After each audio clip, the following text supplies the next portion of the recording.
if we can, Andrea Pontecorvi, can you come in the video? Are you able to hear us? Professor, I'm able to hear you. I don't know if you're able to hear me. Yeah. Can you see Pontecorvi there? Do you see? Yes. I mean, yes. You can see he's Yes. he hasn't seen a barber for some time. I mean, he's in quarantine in Florida, and everything's locked. There's a lockdown, and nobody's been cutting his hair. So that's happened to him. Now, Andrea Pontecorvi is a student of Roma Tre. Now he's graduated, but he is one of the students of the dual degree program we have with Nova Southeastern University. That means the students do start to one semester. While they're still enrolled in the Roma Tre in the law faculty, they do a first semester in the US in Florida, and then they return here. They graduate, and Pontecorvi graduated in December, and now they return to Florida, and they still have to finish their JD in Florida and take the degree there. So, but I've asked Pontecorvi and I've asked other of our dual degree program to come in the class just to tell you, what's going on in Florida, just to show you that, I mean, we have a lockdown, but they have a lockdown too. And so that Pontecorvi can tell you what's happening in America, so we don't feel all that alone in Italy, and the fact that we are close at home. And then I would like him to talk very briefly about his experience in this dual degree program, which I think is something that, not for the moment, but in the future, because you're too young, our Italian students are too young, first year students, but it could be a good experience for them. Pontecorvi, the class is yours. Thank you, Professor. Okay, so as the professor already said, I'm a former student at Roma Tre, and I'm currently studying at Nova in Florida. The situation here is not as much better than the situation in Italy. I don't want to give you all the numbers because I have my mom that gives me the numbers every night in Italy, and I know that it's not a happy thing to do. It feels like the weather lady. So I'm just gonna skip that part. And I will just want to say that we are in lockdown as well. Florida shut down every form of commercial activity, restaurant, everything. The only thing that stays open are grocery stores and pharmacies, as in Italy. We are not in a state of quarantine because we can still go out, but as you know, Florida is really famous for the spring break because people come here and they go to the beach and have fun. Right now, the beaches are full of police officers with shotguns and other type of guns to prevent people from actually going to the beach. So the situation is not as nice here as well.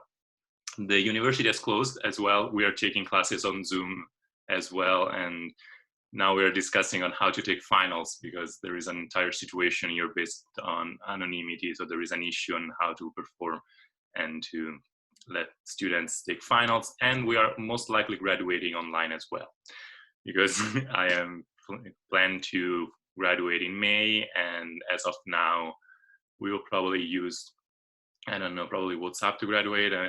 Things are changing, so I really don't know much about that part of the decision. As for the dual degree program, as Professor Zeno-Zencovich said, I strongly suggest any of you to do this program. I really appreciate the professor has been teaching this class in English because the world is changing, as you have probably experienced. Something that originated in China has spread so fast and now is affecting the entire world. And that is the same thing that happens for work market and ideas. So if you are able to speak English, you have a chance to, okay, I saw something in the chat, but it was nothing. Okay, you have an opportunity to probably live the world in a different way and experience it in a more globalized and international way. The program, as the professor said, is for students that are usually at their third or fourth year.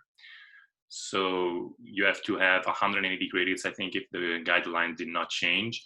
And the structure is the one that the professor mentioned. It is an amazing opportunity because you can experience the campus life in America.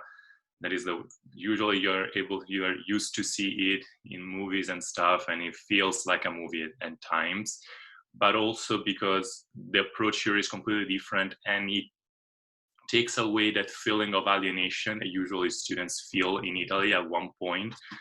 And there are jokes going around right now that say that people that are suffering the quarantine are suffering it because they are never prepared civil procedure, because we're all used to stay at home locked down for weeks in front of a book.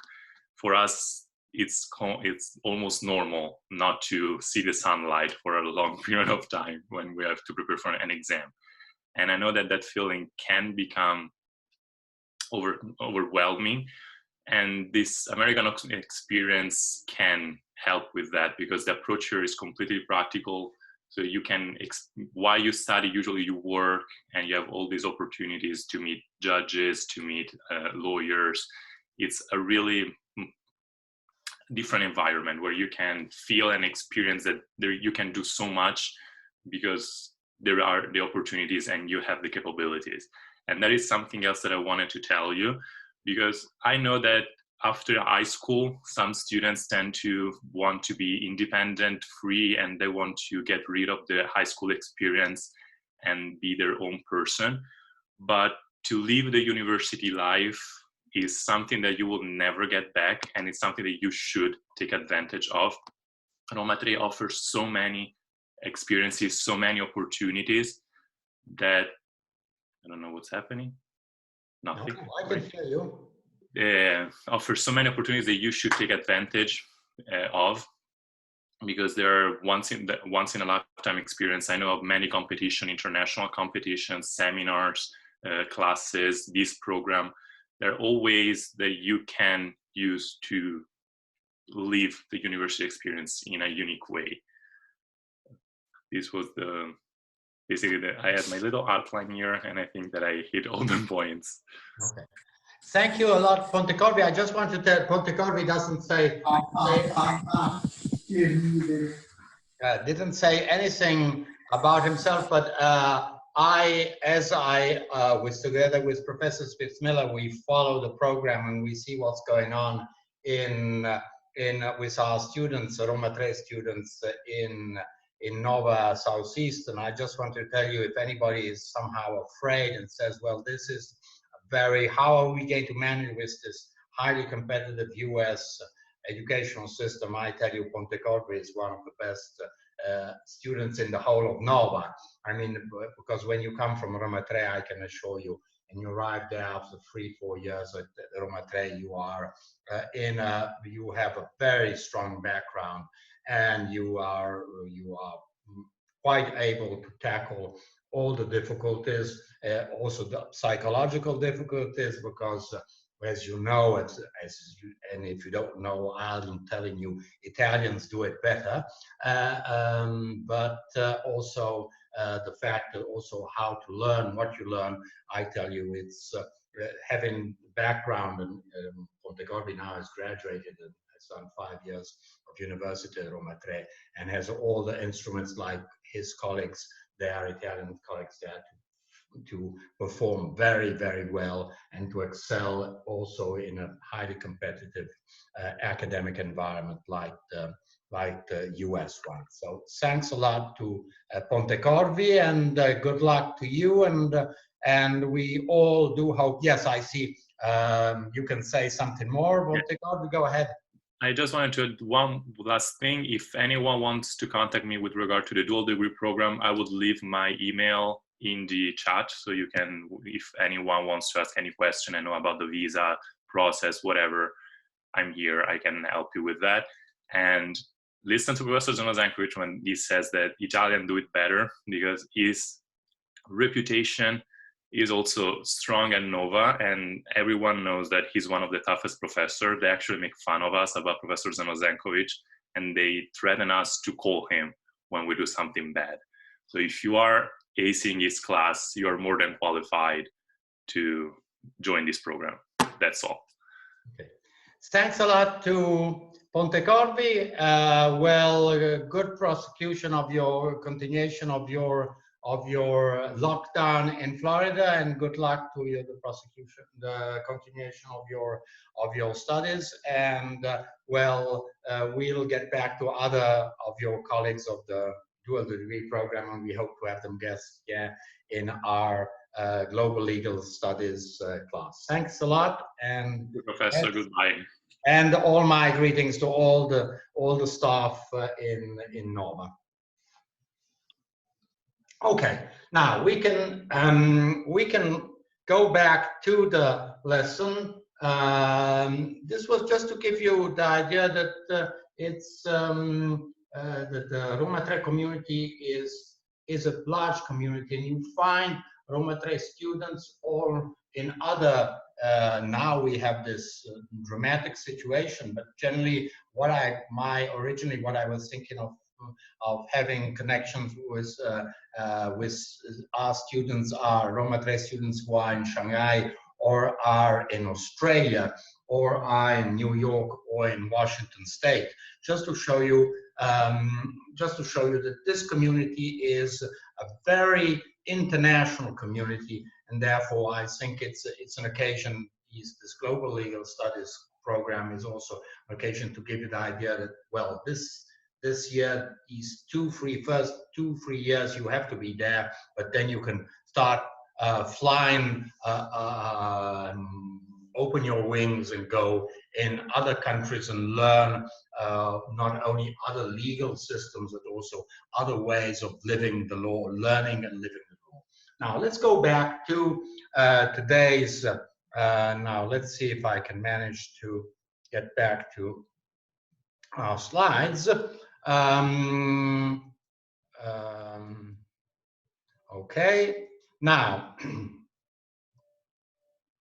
we were looking. I would just like to finish this module devoted to the relationship between economic system and legal system, looking at something somehow we don't really look at, surely we don't look at it in our curricula, and that is the issue of state aid. What is the point? Is that modern capitalist economies, this is what we are considering, Western societies are based on competition theories, the idea that competition brings general welfare. That is, that the lower prices, if they are competing products, one will be a lower price and you can choose among the price that is lowest. Then you have a wider range of products, therefore the competition is also in what you offer. Innovation, competition brings innovation because the way to win the market is through innovation. And then the fact that less concentrated distribution of wealth. Maybe a monopolist enterprise makes lots of profits, but these profits are concentrated only in one company. While if you have many companies that are competing, this means that there are not only companies and shareholders, but also workers, employees who are distributed around the country and around the world that take advantage of this economic activity. So just to point out that competition is one of the main elements in modern capitalist societies. Sometimes less, sometimes more, but this is common to all Western advanced legal and economic systems. But the other face of the coin, because there always is in the law, nothing is black or white. You always find various aspects, and in this case, we find a coin with two sides,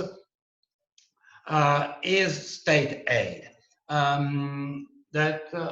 States, whether we're looking state meaning, obviously we're meaning at a national level or at a local level, regional or even sub-regional level, provide aid, an infinity of direct or indirect aid to business, often in exchange for stringent regulations. So state aid has always been one of the economic policies of the state. It was in the past We are interested in looking at it now in contemporary societies to see what is the effect of state aid in the legal, not only in the economic context, on the economic system, but also on the legal system. So this is what we are interested in looking at.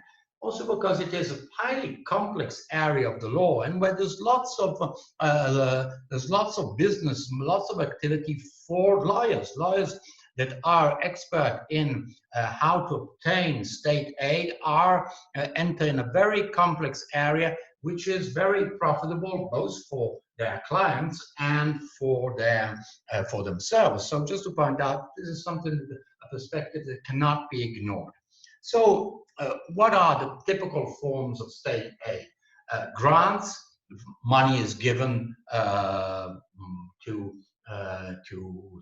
enterprises. Tax and social security exemptions. If you establish a company in that region, you will have a tax and social security exemption. Or if you hire workers, employees who are under 30, you will receive some kind of reduction, exemption for social security. If you hire women, you will receive certain reduction. So just to point out that this is state aid. Preferential interest rates. I lend you some money, but a very low interest rate. Guarantees. I will guarantee that if you get money, I will guarantee that that money will be repaid. So you don't have to engage your own. Remember, we were looking at the issues of mortgages, pledges, and securities that companies have to give when they receive a loan, and when they get into difficulty, what happens? Yeah, it's a state guarantees. Well, everybody's willing to put money to lend you money because they know the state will repay. Or the use of land for free. I need to build a factory. I would, instead of buying the land, which would cost a lot, I'm giving this land for free or at a very low rent. Cancellation of debts. You have debts, and the debts towards the state. You have tax that are due and they're wiped away. Incentives to export. You produce a certain product. For every product you export, you receive an incentive. Or instead, you attract investors and you say, well, if you come in and establish your company in this country or in that region, I will give you some kind of subsidy. You will have free electricity. Or if you buy innovative equipment, if you buy computers, environmentally friendly automobiles and so on, I will give you, or machinery, I will give you a discount. So you see, state aid can cover enormous amount of sorry, someone has their microphone on. So just to point out, the state aid can have many aspects, and therefore it is an important intervention of the state in economic activity. And obviously all this is made through laws. All this is not done through some casual decision by authorities, national, local authorities. This is a very highly regulated area of the law. Now, what is, we have also forms of indirect aid, typically education. When your education is free, and it is free in many European countries, and in others it costs something, but not all that much. I mean, if you take, for example, Germany, education, university education is free, and obviously education until high school is free in all European countries. In Italy, you have to pay for university, but limited amount. In other countries, you pay much less. In France, you pay much less than you pay in Italy. Just to point out that it is this is an indirect aid. So you have educational and professional training or funds that are given for research and development. This is another form of indirect aid, which somehow is used to have a better working force, having people who work who are more able and can occupy more important positions. So in this way, the state steers the economic activity towards the areas preferred by the government on the basis of policy choices. So you say we need more engineers, more doctors, more computer experts, and so you will somehow start incentivizing the fact that people, instead of enrolling in the law faculty and they become they have a law degree but won't find a job, for example, do you say, why don't you become an engineer and you use your brain in a different direction? Someone says, I don't have those skills. Well, I will help you get these skills. So just to point out that this is the way through which there is an economic policy of the state, and enterprises, businesses are pushed in a certain direction. So this means also it is more convenient to do economic activity in a certain area rather than in a different other areas. However, the negative aspect of state aid that it alters competition. So the state aid means that some enterprises receive benefits rather than other enterprises that do not receive benefits, and therefore these benefits, this aid should be granted on a non-discriminatory basis. I suggest you have a look at Articles 106 and 107 of the Treaty on the Functioning of the European Union. 106 is on publicly owned state enterprises, and 107 is on state aid, to show you what are the limits within which state aid can be given. And also, state aid is a powerful factor of distortion of international trade, because it favors domestic enterprises, because domestic enterprises are subsidized by the state, and foreign ones do not have this subsidy. So they have the domestic company has lower costs because part of the cost is covered by the state, and while imported products instead do not have this subsidy. Or it renders export more convenient. As my products are partially subsidized by the state, I can export much more at a lower cost, and I can sell them at a lower cost abroad. So just imagine there's an automobile industry in a country. That automobile industry is strongly subsidized by the state. This means that, let's imagine the automobile cost, the cost of production is 100, the state covers 30, and that means that the company pays only 70, so the production cost is only 70. So when it sells abroad, it can sell at much less the production cost of the normal production cost. It can sell, for example, at 90, 95, because it says, anyhow, this money is paid by the state. Just to point out that it is how the state aid can be distorting competition at a national or an international level. At the same time, state aid is used as an instrument to attract foreign investment and to bring foreign investors in a certain country.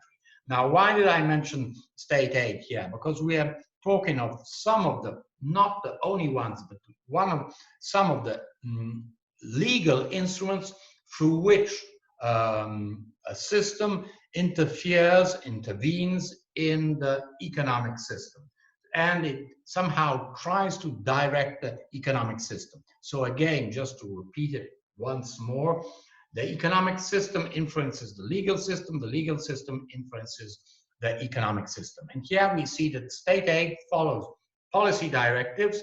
There are decisions taken by government, by parliament, and this somehow tries to steer in a free market environment, such as that of Western capitalistic societies, well, it tries to steer them in a certain direction, indicating what activities are considered more useful for society or less harmful. Just think of environmentally friendly activities. So just to show that how this is, how the interference of the of the state on the economy through its laws can be very, very important. Now, just let me see. I think no. Okay, just wanted to know, are there any questions here? Yes, Professor. Yes, Musti, go ahead. No, yes, I didn't understand why the competition is a negative aspect. No, competition is not a negative aspect. The state aid influences negatively competition. This is the point. The state aid alters competition, because if I produce an automobile and I have to rely on my entire financial resources, while you have a state aid, the cost of your automobile will be lower than mine.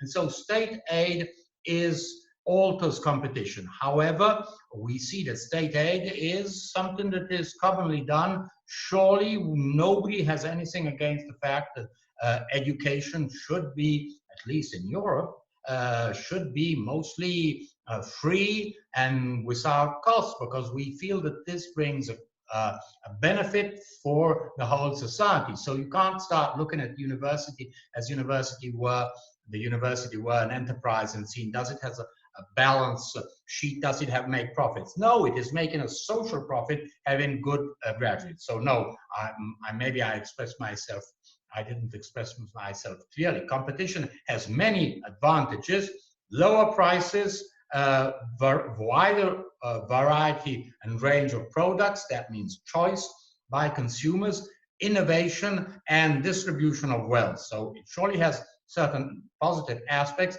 but at the same time, it is not the only way through which free market is not the only way through which contemporary economies are somehow governed. There's free market, but there's also state aid. I hope this is sufficiently clear. Okay, now let's move. I'm going to move now to a different module, which is connected, because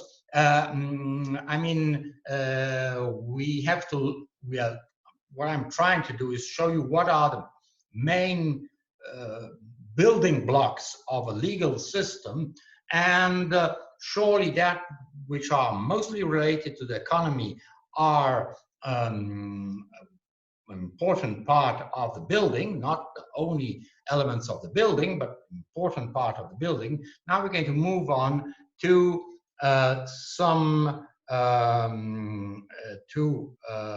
another part of another module, which is that of welfare state. Now, because we tend to use the term welfare a lot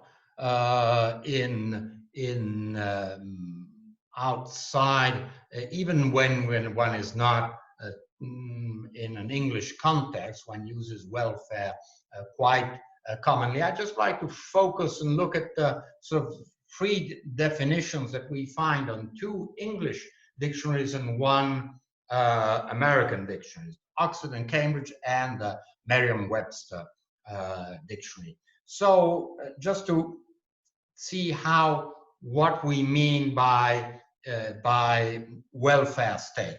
And yeah, the Oxford says a system whereby the state undertakes to protect the health and well-being of its citizens, especially those in financial or social needs, by means of grants, pensions, and other benefits. So you see it focuses here, if you look at it, it focuses on health. But it says, well, here it talks also pensions. So that means clearly when people old age pensions, while the Cambridge Dictionary says a system that allows the government of a country to provide social services such as healthcare. So again, we have healthcare, and then unemployment benefits. So we're looking at work, but there's something that it adds, that these social services are paid for by taxes. And so this is one element that we must keep in mind, and we shall analyze it very soon. While the Americans, and this is not irrelevant, well, a social system based on the assumption by a political state of primary responsibility for the individual and social welfare of its citizens. Very, if I may say so, very fuzzy, doesn't specify. While in England it says health and healthcare and, well, working pensions and working benefits, well, in the US it is, well, much more vague, and we will understand why the definitions, the English definitions, are different from the American ones. And this is, again, why we're doing comparative legal systems. Of course, we are interested, we think welfare state, well, it says it's an English term, therefore it's universal. No, it is not at all universal, and we have to try to understand what we mean by welfare state. So this is the first point I would like to make.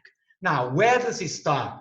I would say that it starts in Europe. Again, I've already mentioned this several times. The origins is in the 18th century enlightened monarchies, Austria and Prussia.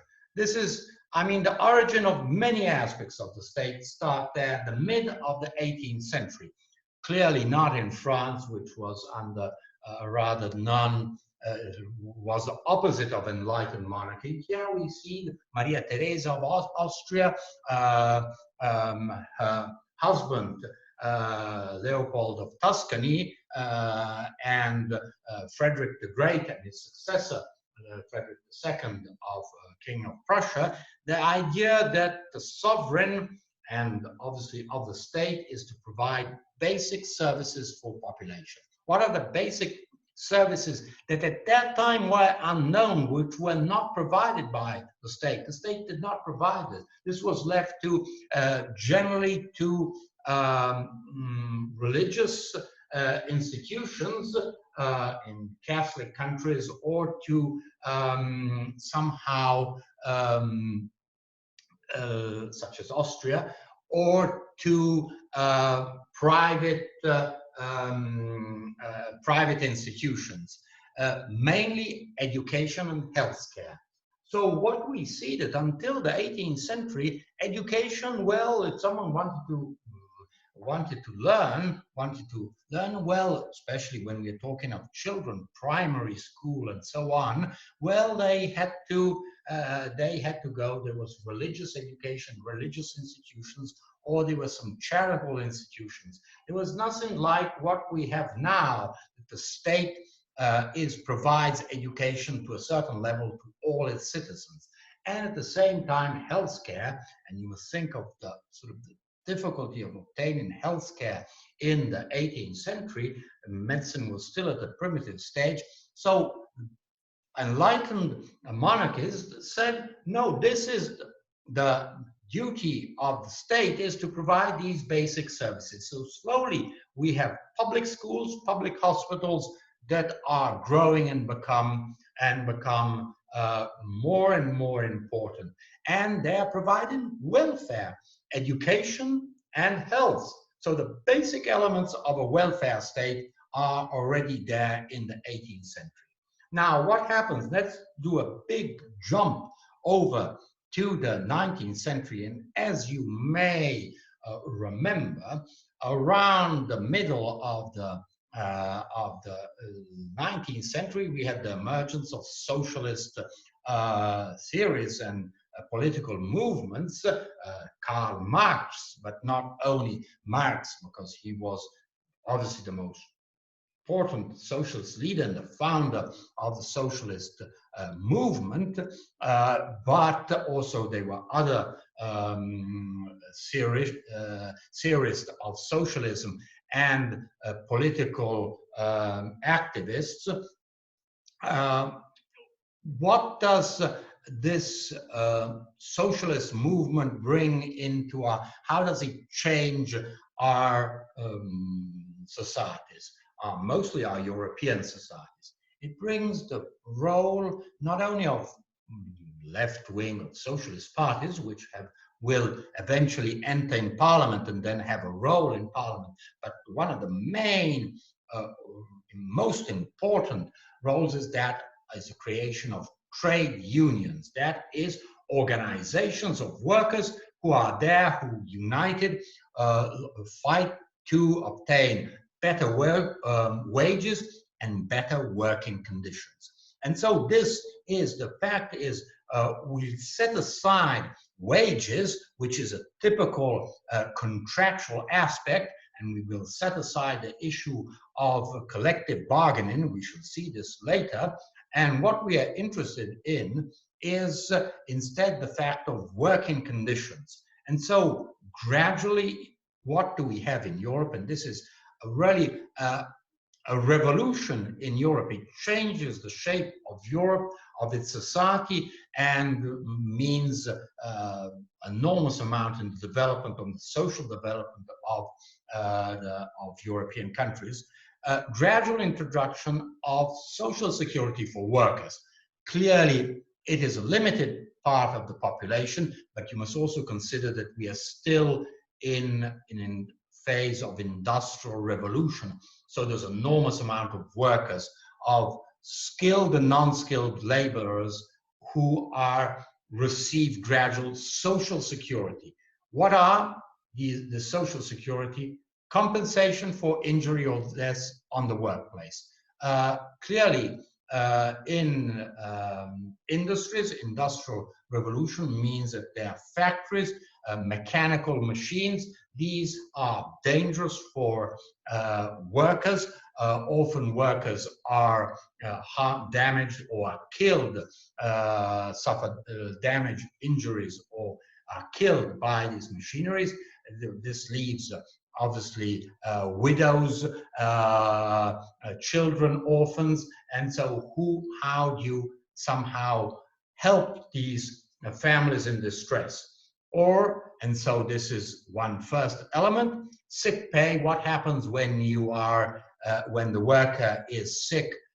Typically on a basis applying a typical contractual principle. Well, if you don't work, you don't get paid. So the employer says, well, you didn't come to work, I won't pay you.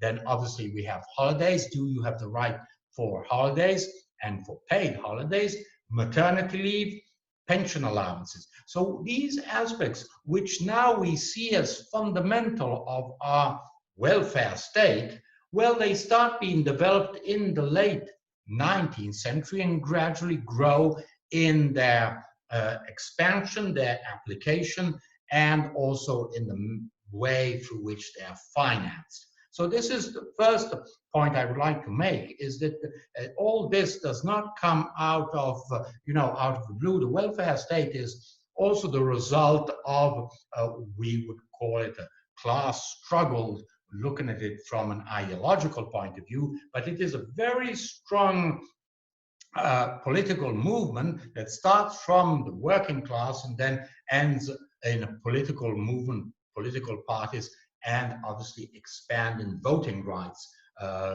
We see that originally most of these working classes did not have voting rights, and then successively at the end, starting from the end of the 19th century and the beginning of the 20th century, they obtained voting rights. So this is a very significant page in the history of European and also US history, but it also has a significant change on the legal system, because suddenly these aspects are not only aspects left to the goodwill of the state that says, hey, listen, I'm going to grant you education, I'm going to have public schools. No, we're talking of legal instruments through which these social services, these social rights are guaranteed. And so while in origin we find typically for compensation for injury and or death, there are funds, joint funds, which are with the contribution of employers on one side and employees on the other. And so there's a fund which is managed in the case of injury or death of a worker. Then gradually the state enters and starts putting money and saying, no, but I feel that it's important for me as state to put money in these compensation funds for against injury to workers. So just to show, and this means, obviously, this means legislation in this field. And these are some of the pieces of first social legislation that we find at the end of the 19th century throughout all of Europe, whether we are talking France, Germany, England, or Italy, we find this kind of legislation. So this is how gradually the welfare state grows. And when does it come into it? There's the turning point is between the two world wars, after the 1929 financial crisis, we find that the welfare state is seen as the response by certain states to dramatic consequences of the economic crisis. So we see in Scandinavian countries, in the UK, in Great Britain, in New Zealand, we see this kind of intervention. We have tens of thousands, if not millions, of unemployed. So what you try to do is somehow reduce this situation in which these workers are through the intervention of the welfare state that ensures certain amount of social services. And then this is the first attempt. You must consider that this is a very short period. Crisis, 1929 crisis, and then 1939 is the outbreak of the Second World War. So you see that there's not much time to experiment the welfare state in those 10 years.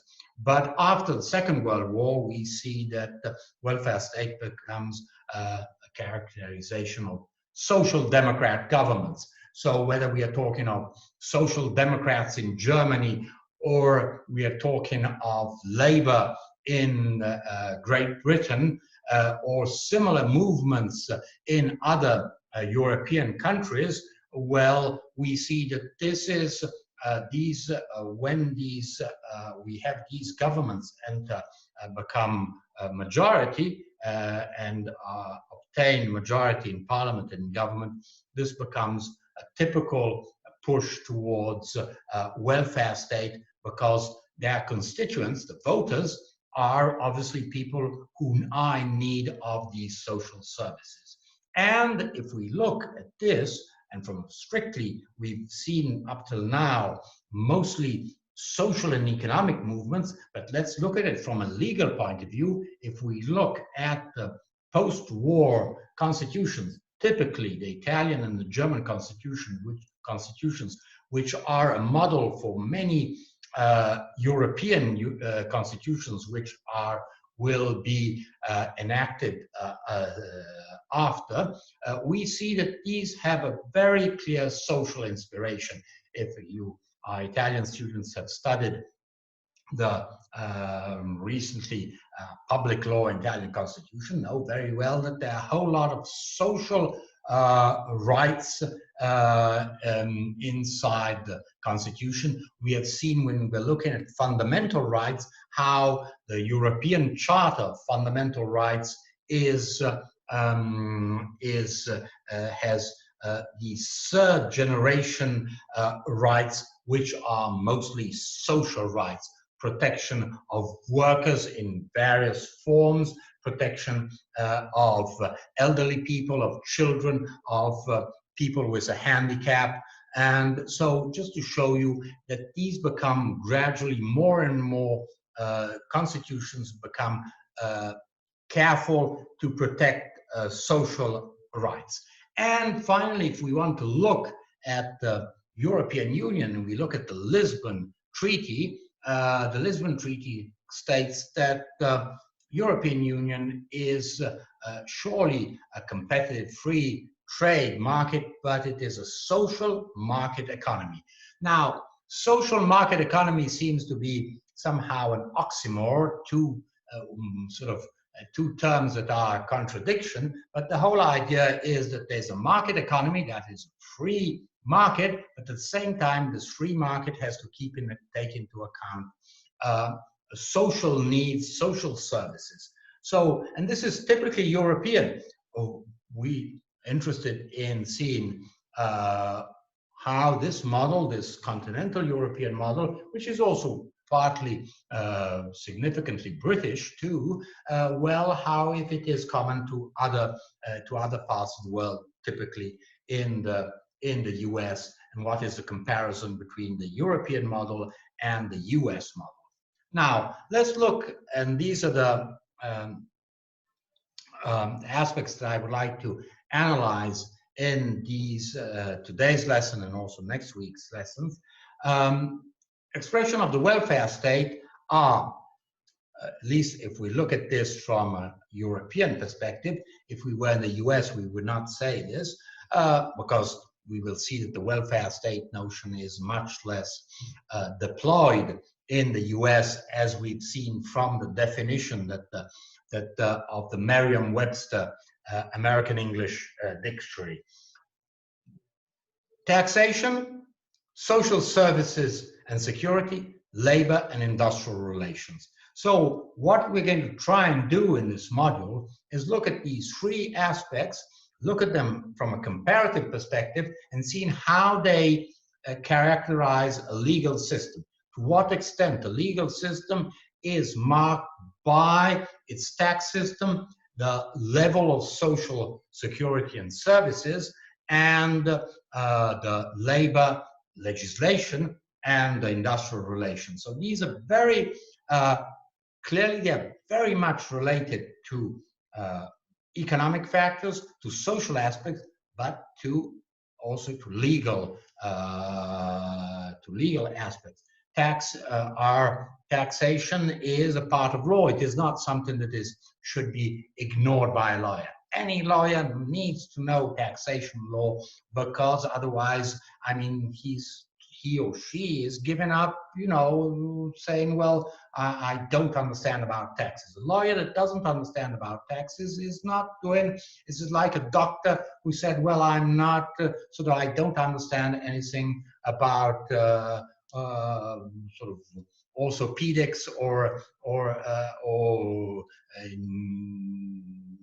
any kind of other aspects of anatomy. You have to know, and I'm talking especially to our Italian students, you have to learn also taxation law, and we will see not only taxation law, but other aspects, economic aspects, which are related.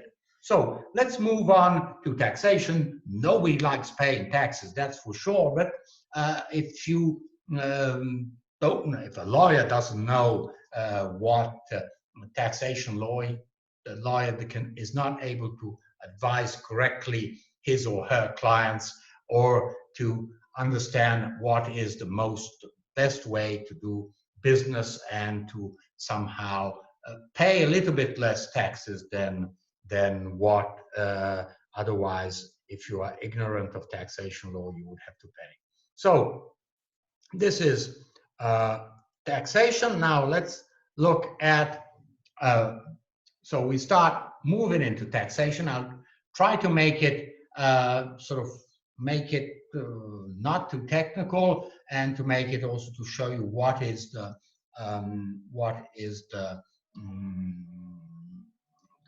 substance of taxation, which is, from my point of view, is a constitutional issue.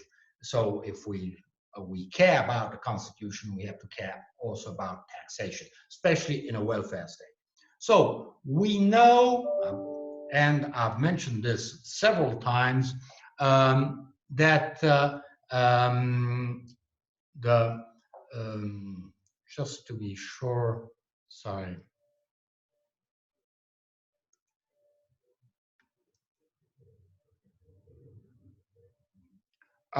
Well, yeah, welfare state. Adimari says Bismarck measures. Well, this is what they often say, Bismarck, but Bismarck was the German chancellor of the great unification of Germany. In Germany was a fragmented state in the beginning of the 19th century, and then was progressively united, just like Italy was, became a unitary state. And Bismarck was the main, the so-called Armed Chancellor. Surely under the Bismarck era, lots of welfare institutions were introduced, but I would not say, I say the origin is already in enlightened monarchies. Already in Austria and Prussia, 18th century, we find a basic idea that the state has to take care of its citizens. So this is the whole idea behind it. So the state, before the state, the absolute state couldn't care less about its citizens, provided they didn't revolt, they didn't have somehow revolutionary or strange ideas, political or religious ideas, provided they paid a little bit of taxes. Well, that was fine. And so it was a really passive attitude towards citizens. And from the Enlightenment, the idea is that the state must care about its subjects. At those times, there were no citizens because there were no voting rights, but they had to care about their subjects. And so the state has to care about the welfare. So it starts there, 18th century, Enlightenment. Enlightenment has a whole lot of political, philosophical, and scientific ideas that still we carry along in 2.5 centuries later. Bismarck obviously put this in the new German Empire had these aspects, but you can see similar moments in other European countries. So I would not say welfare state, social state. This is what is Bismarck expression. We find it only in Germany. Surely it is one aspect of German history, but it's not only German. I would date it to before, and then we shall see. As a matter of fact, the term welfare state comes from Great Britain. It has a series of well, I see Kidd and Wood are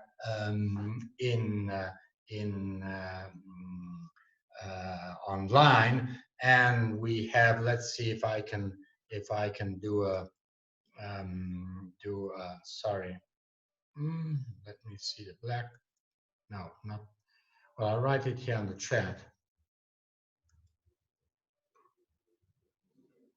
Bismarck is the best. Giovanniello, this is somehow compromising. I don't know if everybody agrees, but I won't have a discussion on Bismarck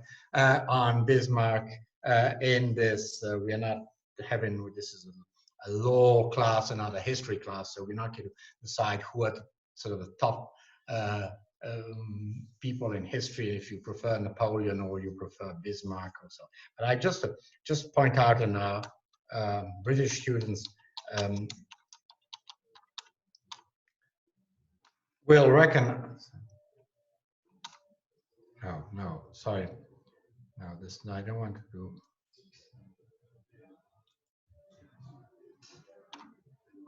Fabian Society. Now, this is a movement which is somehow a movement which is very influential in Great Britain, end of the 19th century, beginning of the 20th century, which tries to join together liberal economic theories and liberal political theories together with social and socialist views. So it's a liberal socialist approach and trying to get the best out of liberal theory and out of socialists without the extreme position of liberalism and of socialism. And as a matter of fact, in England, we see already the theory of sort of welfare state already presented in several important documents in between the two wars, and then we see them the sort of the creator of this the expression and the person who put this into place in Great Britain is Lord Beveridge, and who was a liberal.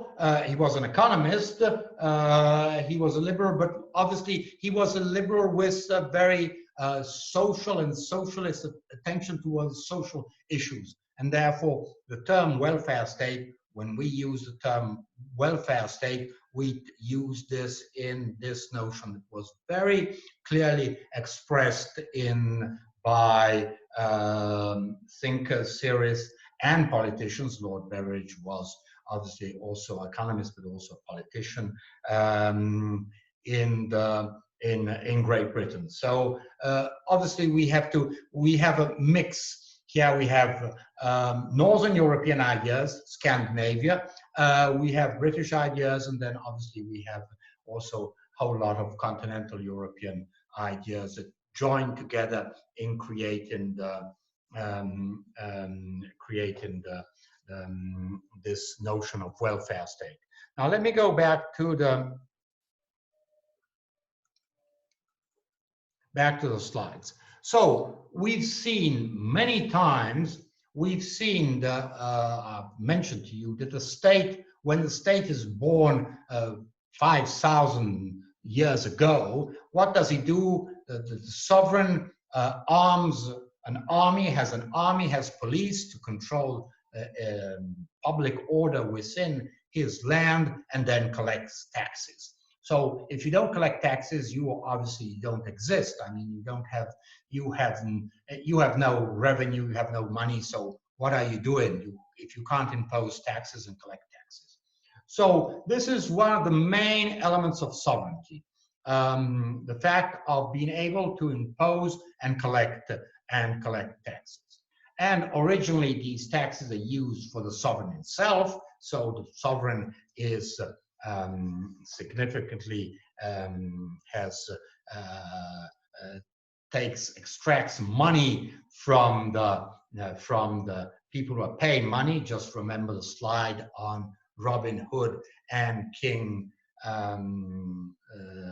Lackland, King John Lackland, sort of using the money for himself and playing with the money as if he were and as if the money was only his, but mostly that this money is used for army, police, administration, and then progressively taxation tends to cover the monies received through taxation to cover all public expenses. So the state starts having a budget which is separated from the what is the wealth of the king. The king has his own personal wealth, his own treasure, his own fortune, but the state is something different. So gradually we see that the separation between the person of the king and the state, which becomes having its own treasury and its administration, financial administration.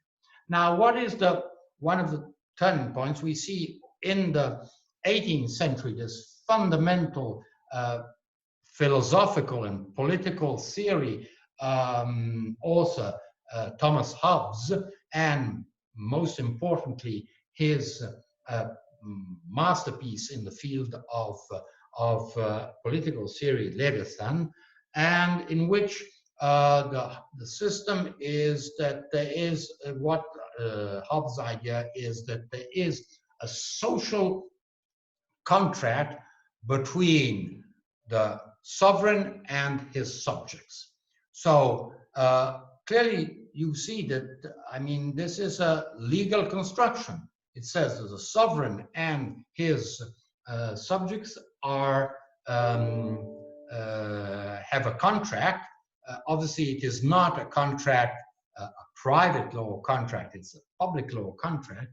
And what is the element is that the subjects pay taxes in order to obtain protection. This protection is public order within the country, protection from external enemies, and correct functioning of the administration. So what is this idea of Hobbes that then becomes typical of not only in England, but in the rest of Western world, the idea that there is between the state and the subjects that then become citizens, there is a contract.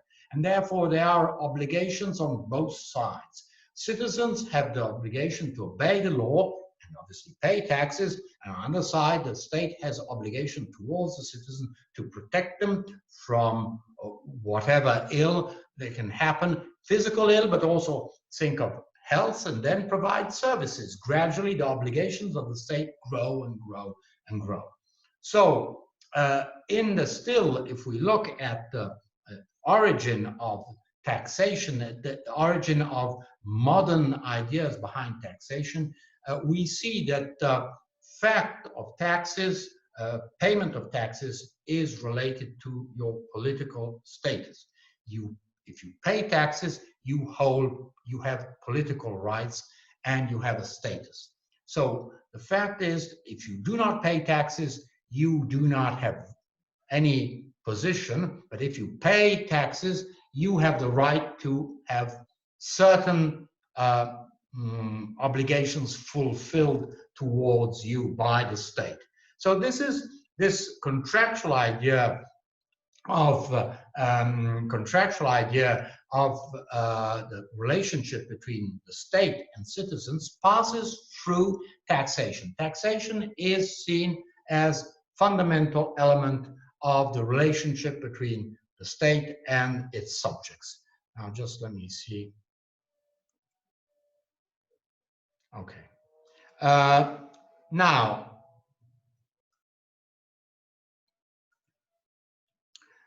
Now, let's try to look at this. We've just seen a few elements in sort of historical elements that bring us to the notion of contemporary notion of taxation and the idea that there is a social contract.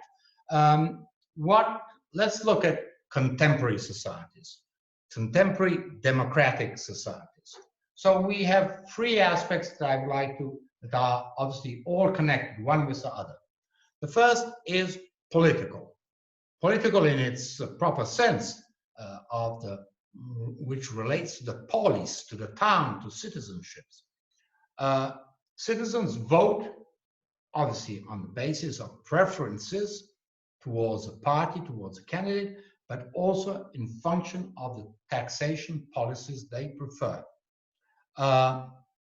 Typically, if you are an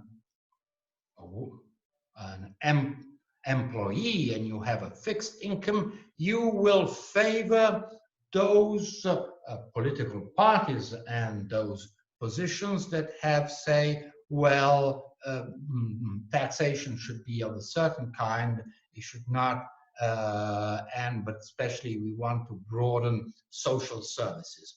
While when you talking, if you are mostly if you are a businessman or a professional, you're interested in paying less taxes, and you say, if I have less taxes, I can save more money and I can use this money for my activity, for whatever I want to do. So you will, I would like to have, as a professional or as a businessman, I would like to pay less taxes to have, as I have my profits, my revenue, my income depends on how much I work, and I create this income. If I have to pay less taxes, I have an incentive to produce more.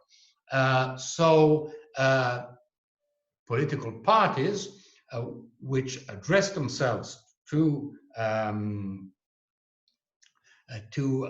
voters differentiate themselves on the basis of fiscal policies. And this is quite clear. You just look at in Italy and England or whatever country you live in, you will see in the US, Democrats, Republicans, or in the British students, just see the completely divergent fiscal policy of Boris Johnson and Jeremy Corbyn, completely different fiscal policy. So obviously the problem is not saying whether one is good or the other is bad. That is not the issue, but it is a political issue.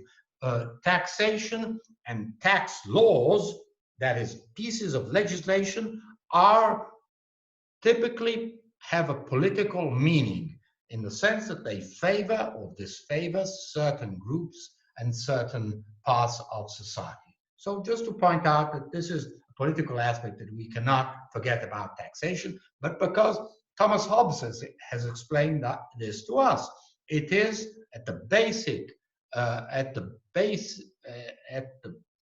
of the relationship between the state and subject, there is taxation. So we know since that time, since the mid of the 17th century, very clearly we have known that there is, it is a political act. The second issue is constitutional. Here we are more at ease. You students should be more at ease because the Constitution contains the fundamental rules on which a community agrees. This is the sense. We the people, when the Americans come out with their Constitution, they feel that this is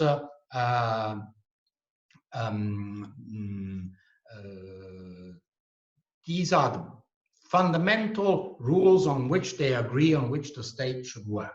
So this is what a constitution is about. Everybody agrees on that. Then we can differ on certain applications, certain tendencies, this and that, but the basic rules are common to everybody.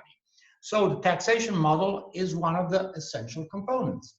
So in a constitution, you cannot ignore tax issues, and therefore there are, and we shall see in a moment that many constitutions, well, all modern constitutions have provisions on taxation, but when you change taxation system, well, you're changing also the constitution.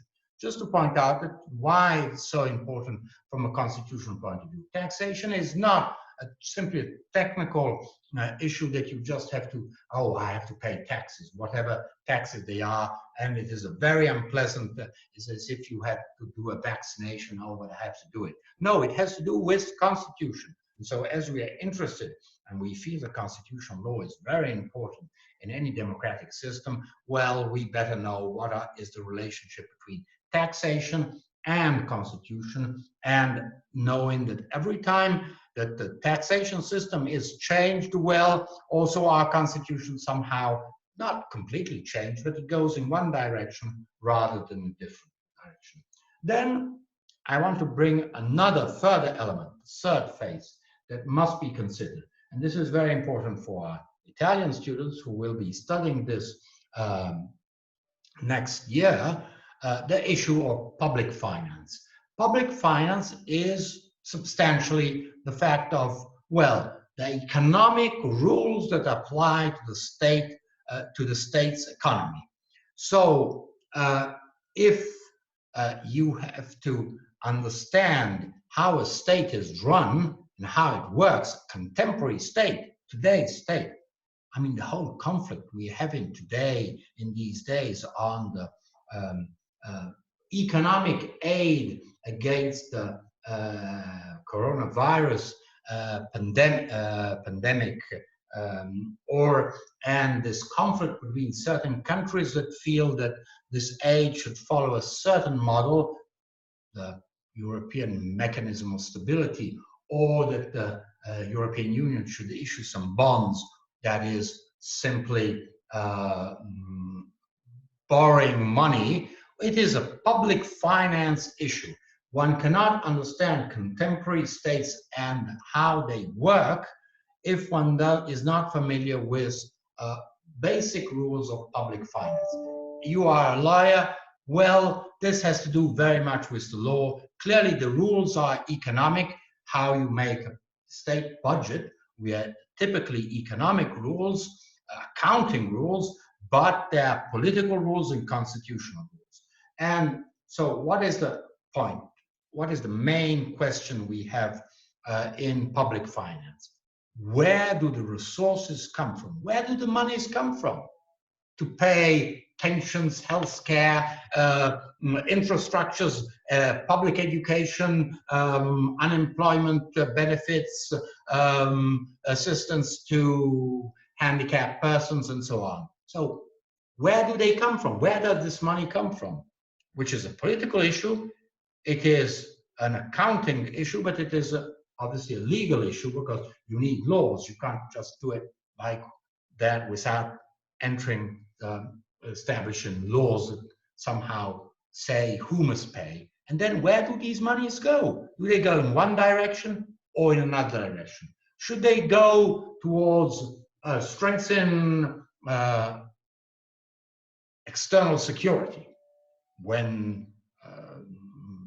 last years we've had very dangerous threats by terrorist activities, well, quite a lot of money went in security. Now surely we have this dramatic health crisis, lots of money will go towards that direction. Or what is the direction? Should it go towards education or infrastructures? Should it go towards unemployment benefits, or should it go towards technological advancement of society and introduction of new technologies in society? So just to point out that this is, again, a political issue, a financial issue, but a legal issue. So this is what is behind public finance, and we must understand, because all this has to do significantly, at least in most of our countries, of our Western countries, it has to do with taxation. Now, yeah, just to go back, just to put, I would like you to keep in mind, I mean, the various modules we have been studying, they're all somehow connected, and there's somehow a red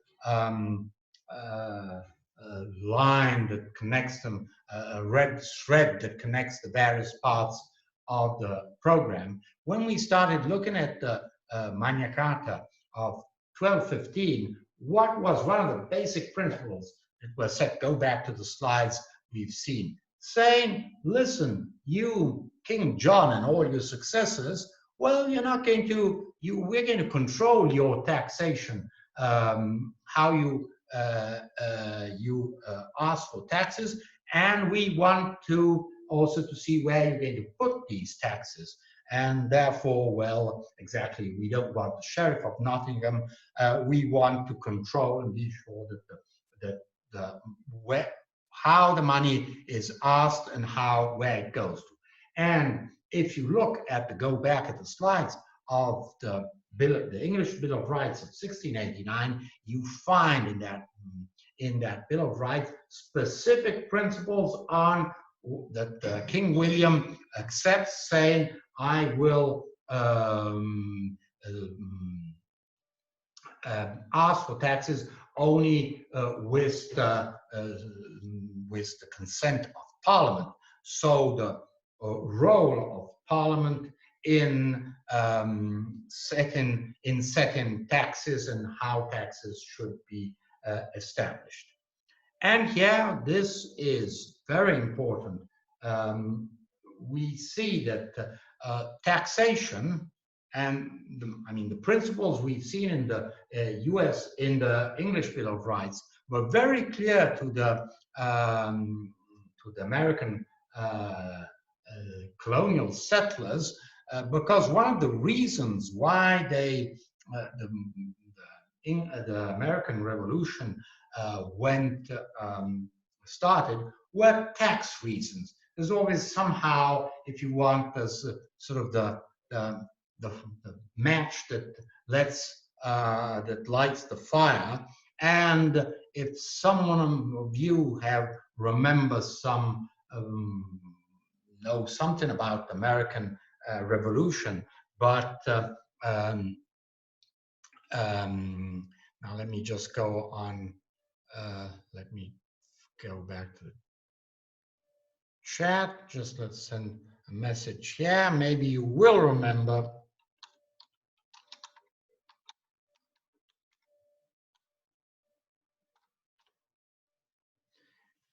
Maybe you will remember the Boston Tea Party, in which American rebels dressed like Indians attacked a ship, a British ship in the Boston Harbor that was carrying tea. Why? Because what happened is that England imposed very strong taxes for products that were coming from the colonies to England, that they had to pay very high taxes when they reached England.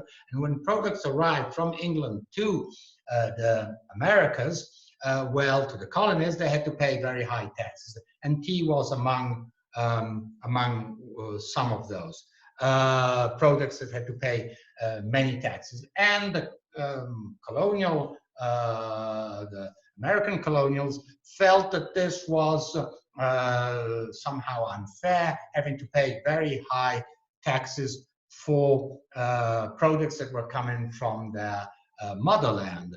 And so they reacted, and this they dressed like Red Indians. They climbed on board and threw all these crates of tea in Boston Harbor. And this was somehow the beginning, one of the flames that set fire to the the American Revolution. And but this is, you know, an anecdotal. What is, I would like you to keep in mind, and I'll put it in red, because this has to do with the social contract and with the idea that the Americans still have. The inhabitants of while in England, they were British subjects, had voting rights, although limited. Only those who were wealthy, obviously they were men, they were over a certain age and had a certain estate. They could vote, but they could vote, and they voted for their representatives in the House of Commons, which had a saying in setting taxes. The inhabitants of the colonies did not have voting rights. They did not vote. Therefore, in the House of Commons, in the British House of Commons, there were no representatives of the Commons. And so they came out, the American revolutionaries came out with this slogan, no taxation without representation. So if you think of it, there's a profound political and constitutional idea behind it. If you pay taxes, you have to be represented, because you must decide, you must have a saying in establishing who has to pay taxes, what kind of taxes, what is the rate of these taxes. But if you have no representation, obviously you cannot impose taxation, because those on whom you are imposing taxes have then they're slaves. They said we are no subjects of the crown. We are simply slaves of the crown and of Parliament. While Parliament was seen by British subjects as the fencer of their freedoms, they are seen in the colonies, they are seen as the enemies, because they have all their petitions they have made to Parliament are totally ignored. Why? Because none of the colonies have no representatives in the House of Commons. And this is the reasons why, if you read in the long list of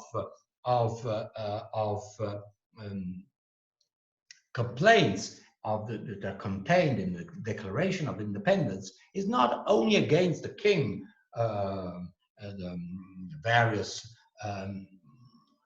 Georges of King George I, II, III, but it's also against Parliament, because Parliament, that means House of Lords and the House of Commons, because they have no representation and their voice cannot be heard. So this gives you a very distinctive flavor of the US model, because taxation is their basic element of the constitutional system. And we shall see it in a moment when we try to compare the sort of European model with the American model. Take this idea, just like we the people is a basic principle in American constitutionalism, well, no taxation without representation is another element that has to be remembered. Now, let's go into, as I've mentioned, sort of there's political aspects, there are constitutional aspects, and there are public finance aspects. All these aspects come together in a very visible moment, which is a yearly appointment that in every democratic country we have the so-called budget session, the moment in which Parliament has to approve the budget for the following year. That is the expenditure. Generally, it is at the end of the year, so sometime November, December, the parliaments, all parliaments, British Parliament, the US Congress, the Italian Parliament, the German Parliament, they're discussing how they're going to spend the monies for the following year. Now, this is a very important aspect because it is maybe the most clear expression of what we mean by democracy. So, you know, you vote. Well, we all vote, and that's good that we vote. But then we ask ourselves, what is the result of this voting?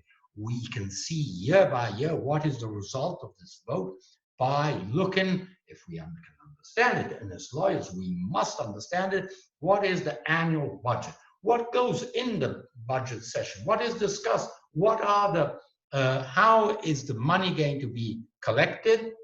Taxes? Are we going to obtain taxes? We shall see what are the elements in public finance.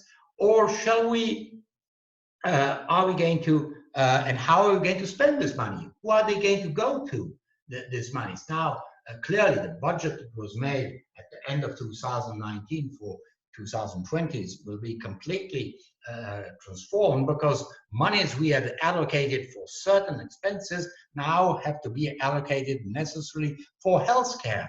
Obviously, we cannot ignore the dramatic crisis that we have now, and this brings also social crisis. We've seen that in Italy, but also in Spain and other countries, you need social aid for those social groups that are without a job and are in need of immediate help, some food help. So just to point out that this is how you somehow want to, the budget session is the yearly exercise of democracy. Then we may not like it, we like it or may not like it, we may have benefits or we may have instead negative effects. But if we want to see how a democratic system actually works in ordinary times, now these are not ordinary times, but how it works in ordinary times, we have to look at the budget session.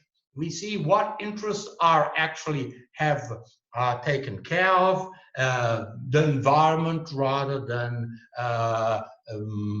industrial development, education versus healthcare. So, I mean, police, and that is personal, individual, and social security versus infrastructures. So, just to point out, this is very important that we as lawyers, but as citizens, we understand what goes on in the, sorry, in the budget session. So, and it is obviously budget session does not simply a discussion. It comes out with an act, which is the approval of the budget, which is a piece of law which establishes how much money should go, where it should go. So there's pieces of legislation. Parliament says money must go here or must go there. So it's direct. It's not. It is a certain extent it is left to government, but mostly it is Parliament that very clearly says we should give money to this or to that activity, that group, that constituency, and so on. So this has to do with, obviously, with democracy and with the constitution. We can see to what extent the constitutional values that we have in the constitution, Spanish constitution, Belgian constitution, Swedish, German, doesn't matter, are somehow translated in the budget session. So having said this, I just won't go much more. I'll just start here pointing out these three aspects. The sources of public financial resources. Now, we know that the state spends and has a whole lot of expenses. It has public employees, but then it has a whole lot of services that it must provide, well, security, health, education, infrastructures, and so on. Where does he get the money from? And this is very, obviously, it is a public finance issue, it is a political issue, it is a legal constitutional issue. So, typically, sale of goods of assets belonging to the state, natural resources. You are fortunate countries, let's think of Norway. Norway has an enormous amount of revenue from what is called North Sea gas. They extract natural gas from the North Sea, and Norway has this enormous amount of money that comes in because it sells natural gas to other Scandinavian countries and Northern European countries. So if you are lucky that you have this, this is not only, we also see the issue, and I see that Hamilton has decided that he doesn't, he's not following the classes, but I mean, Scotland has this issue of, they too have, in Scotland they have North Sea gas, and the problem is, who has the revenues of North Sea gas? Is it Scotland or is it the UK? And that is an issue, a very sensitive political issue that will be come up, has already come up, and will probably come up in the next years. But so you have goods or assets. I mean, for example, Italy does not have natural resources, but it has assets, and therefore it has been selling companies, for example, profitable companies, high-tech companies, mechanical companies to foreign investors or telecommunication companies and so on. So you can sell, the state sells what it owns. It could be natural resources, or it could be other assets, and they are sold, and this brings in money. Clearly, I've mentioned natural resources, just think of South Africa. South Africa has gold, so clearly that is, and Russia has precious metals. So just to point out that this is one of the main sources of public funds. Then we have taxes, and then we have public debt. So we have to look at this in the in the following lessons. We try to analyze this and see exactly what are taxation and the various issues behind this, and relating this to, and then we will see public debt, which is something which in Italy is very is dramatic, but the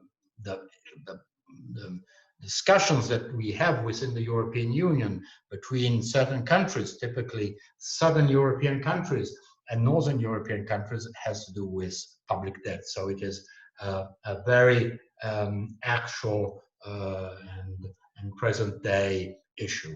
Now, I wanted to see, are there any, sorry, just let me understand why this.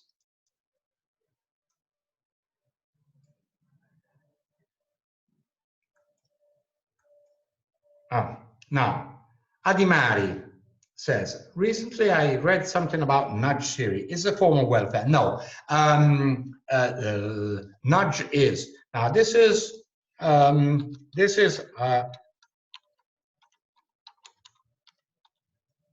idea of a nudge is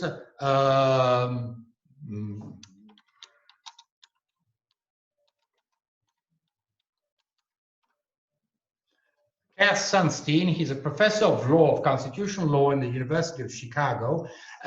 He was one of the most listened to advisors to President Barack Obama. And among he's very prolific in lots of pretty good ideas, not that they, but not always sort of put into really realistic. Sometimes they're not very realistic. And he wrote about 10 years ago, if not more, this book, which is called Gentle Nudge.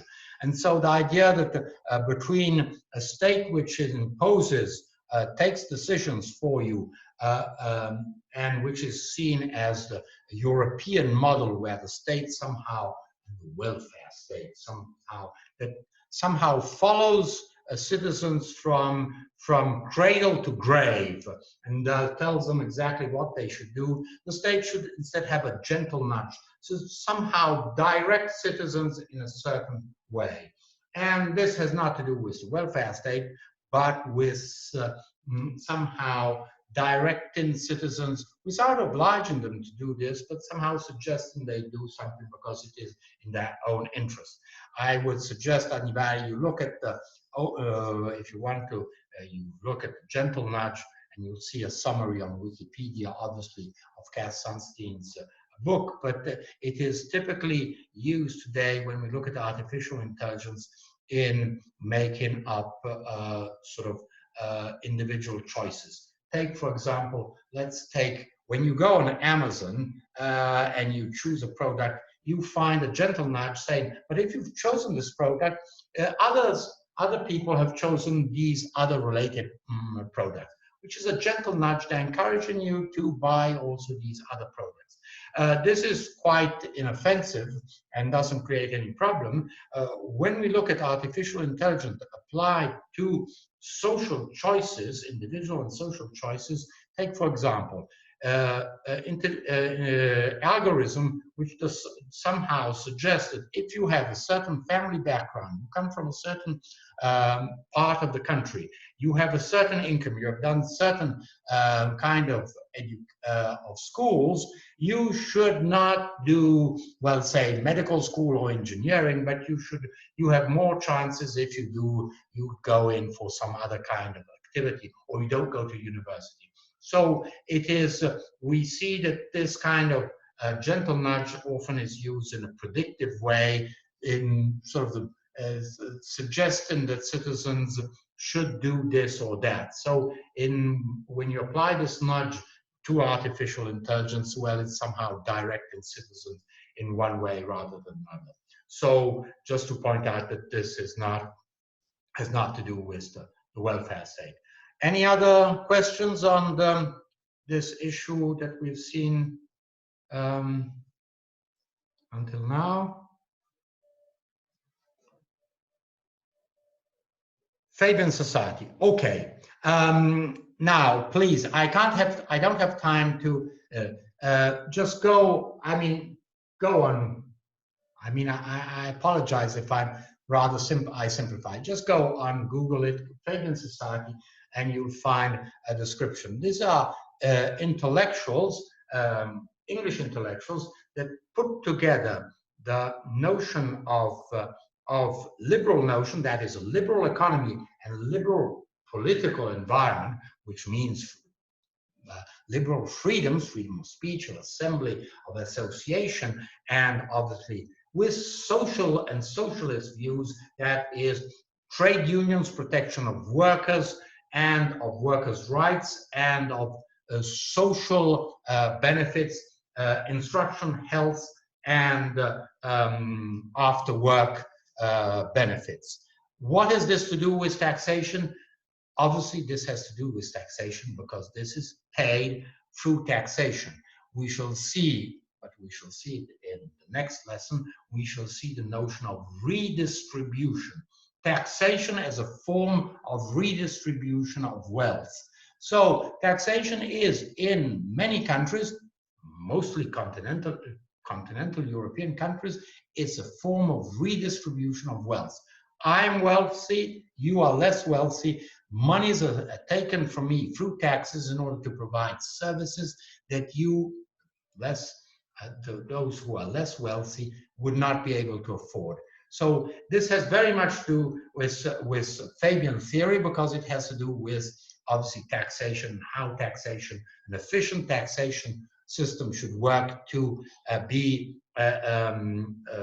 redistribute wealth from wealthier individuals and wealthier entities, mostly companies, to those who have less, from those who have more to those who have less. But you can see that it's very interesting, very nice names and very good intellectual names, great ideas, not always realistic, but it's sort of trying to put together and not to sort of avoiding opposition between liberal ideas and socialist ideas, and trying to join them together, extracting the best from both ideologies. State of police, Prussian state of police. 1870, they are related in this sense, that as you are organizing the state of police means state administrative state, and you're organizing the state, you're organizing, what are you organizing? Also certain services, and you start organizing the health service.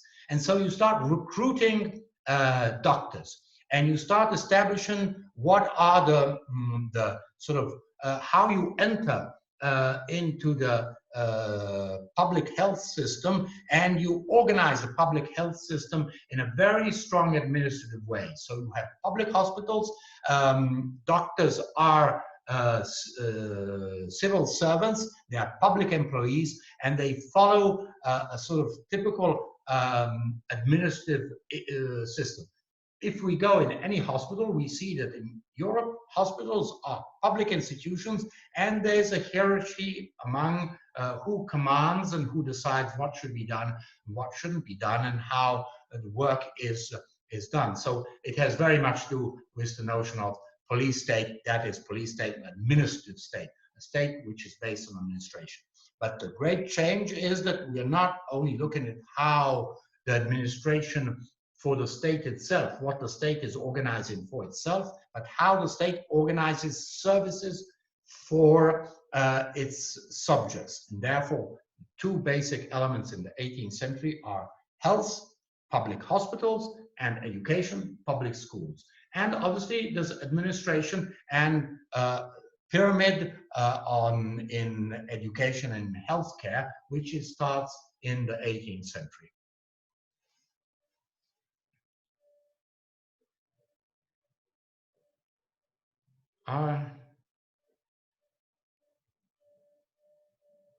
If there are any more questions, if there are no more questions, please just leave. I would ask you just to leave your name, because sometimes I don't have time to leave your name on the chat list, so I know who was there, because I saw at a certain point we were 54. Then I take down the names and I see that we are sort of less than 54. It's just to see who's there and who isn't there. So I would be grateful if you just drop your name in, and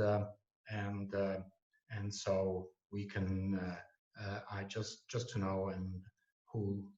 And anyhow, good afternoon to everybody.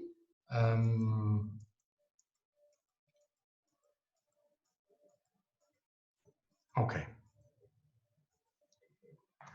I'll be sending you the slides, the next slides and other materials, and I hope next week also to bring you some other guest speakers to our class from abroad, other Roma 3 students who are in abroad, and somehow tell us what's going on abroad and what is and their experiences abroad.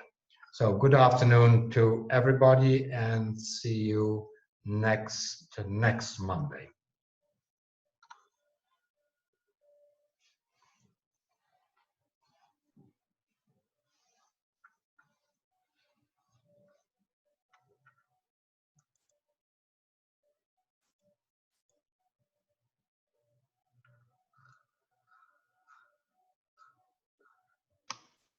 Bye. Have a nice week.